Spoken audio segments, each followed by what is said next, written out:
కొంచెం ముందుకు తీసుకున్నా వద్దా. వేదికను అలంకరించిన గౌరవ పెద్దలకి, వేదిక ముందర ఉన్నటువంటి గౌరవ పెద్దలకి, మా అక్క చెల్లెమ్మలకి, మా అన్న తమ్ముళ్ళకి, మా అవ్వ తాతలకి అందరికి కూడా పేరు పేరున నమస్కారాలు తెలియజేసుకుంటూ ఈరోజు 2024 స్వాతంత్రిక ఎన్నికల సందర్భంగా చివరాఖరి వార్డు 42 వార్డులలో 41 వార్డులు పూర్తయినాయి. మరి ఆఖరి రోజు మన పట్టణంకి సంబంధించినటువంటి ఈ బొమ్మల సత్రంలో, మరి బొమ్మల సత్రంలో కూడా ఈ వార్డులో కూడా సగం వార్డు పూర్తయింది.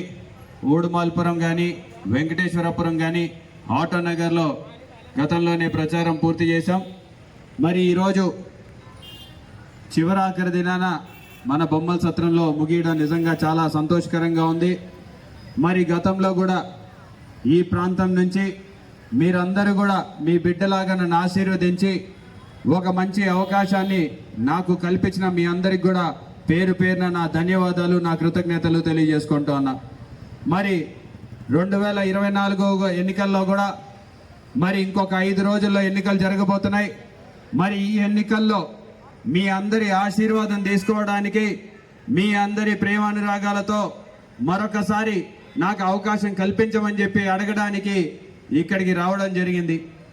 మరి ఈనాడు మన 2019 ఎన్నికలప్పుడు మీ అందరి దగ్గరికి కూడా ఇంటింటి కాడికి వచ్చినప్పుడు మన వైఎస్ఆర్సీపీ మేనిఫెస్టోని చేతిలో పట్టుకొని వచ్చాం.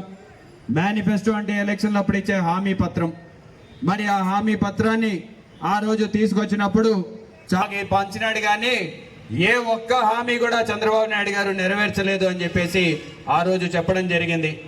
అయితే మేమందరం కూడా ఒకటే చెప్పాం, అమ్మా ఇక్కడ ఉన్నది చంద్రబాబు నాయుడు గారు కాదు, జగన్మోహన్ రెడ్డి గారు. జగన్మోహన్ రెడ్డి గారు ఒక్కసారి మాటిస్తే మాట తప్పడు, మడమ తిప్పడు అని చెప్పేసి ఆ రోజు మీ అందరికి కూడా ఒక ధైర్యాన్ని, ఒక భరోసాని కల్పించాం. ఈరోజు 2024 5 సంవత్సరాల తర్వాత తిరిగి ధైర్యంగా మీ దగ్గరికి వచ్చి, అమ్మా మా పాత మేనిఫెస్టో చూడండి, దాంట్లో 99% హామీలు నెరవేర్చి మరొకసారి మీ ముందుకు వచ్చామని చెప్పడానికి ఈరోజు గర్వపడుతున్నామని చెప్పేసి వైఎస్ఆర్సీపీ పార్టీ తరఫున ఈరోజు ప్రతి అభ్యర్థి కూడా చెప్పుకునే పరిస్థితిలో ఈరోజు వైఎస్ఆర్ కాంగ్రెస్ పార్టీ ఉంది. మేము ఈరోజు ఒకటే సవాల్ చేస్తున్నాం తెలుగుదేశం నాయకుల్ని, మీకు ధైర్యం ఉంటే, మీకు దమ్ముంటే 2014లో మీరు ఏవైతే హామీలు ఇచ్చారో, ఏ హామీ పత్రం అయితే పంచారో ఆ హామీ పత్రాన్ని మాలాగా మీరు తిరిగి తీసుకురాగలుగుతారా? గడప గడపకి వెళ్ళేసి ప్రజలకి చెప్పగలుగుతారా మీరు ఏం చేసినారు అని చెప్పేసి ఈరోజు మేము అడుగుతా ఉన్నాం. చెప్పలేరు. ఎందుకంటే 2014లో ఇచ్చినటువంటి హామీలు ఏవి కూడా నెరవేర్చకుండా ఈరోజు తిరిగి కొత్త హామీలు ఇస్తా అన్నాడు. 2024 వచ్చేసరికి చంద్రబాబు నాయుడు గారికి గతంలో ఎప్పుడు కూడా అక్క చెల్లెమ్మల గుర్తుకు రాలే, అవ్వ తాతలు గుర్తుకు రాలే, రైతన్నలు గుర్తుకు రాలే గతంలో కూడా. కానీ రుణమాఫీ చేయనటువంటి పరిస్థితి మీరందరూ కూడా గమనించినారు. మరి గతంలో చంద్రబాబు నాయుడు గారి హయాంలో పెన్షన్ల విషయంలో కూడా ఎంతో దుర్మార్గంగా వ్యవహరించే విషయాన్ని మీకు ఈరోజు తెలియజేస్తా, గుర్తు చేస్తా ఉన్నా. చంద్రబాబు నాయుడు గారు మొదటిసారి, రెండోసారి ముఖ్యమంత్రి అయినప్పుడు ఎవరికైనా సరే వార్డులో కానీ, ఎక్కడైనా సరే ఊర్లో కానీ పెన్షన్ రావాలి అంటే ఎవరో ఒకరు ఆ వార్డులో కానీ, ఆ ఊర్లో కానీ చనిపోతేనే పెన్షన్ ఇచ్చేటువంటి పరిస్థితి అప్పటి ప్రభుత్వంలో చంద్రబాబు నాయుడు గారు తీసుకొచ్చినారు. అంటే ఆ వార్డు ప్రజలందరూ కూడా పెన్షన్ కావాలి అంటే ఎవరో ఒకరు చనిపోవాలి అని కోరుకునే విధంగా ఆనాడు అంత దుస్థితికి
Thank you.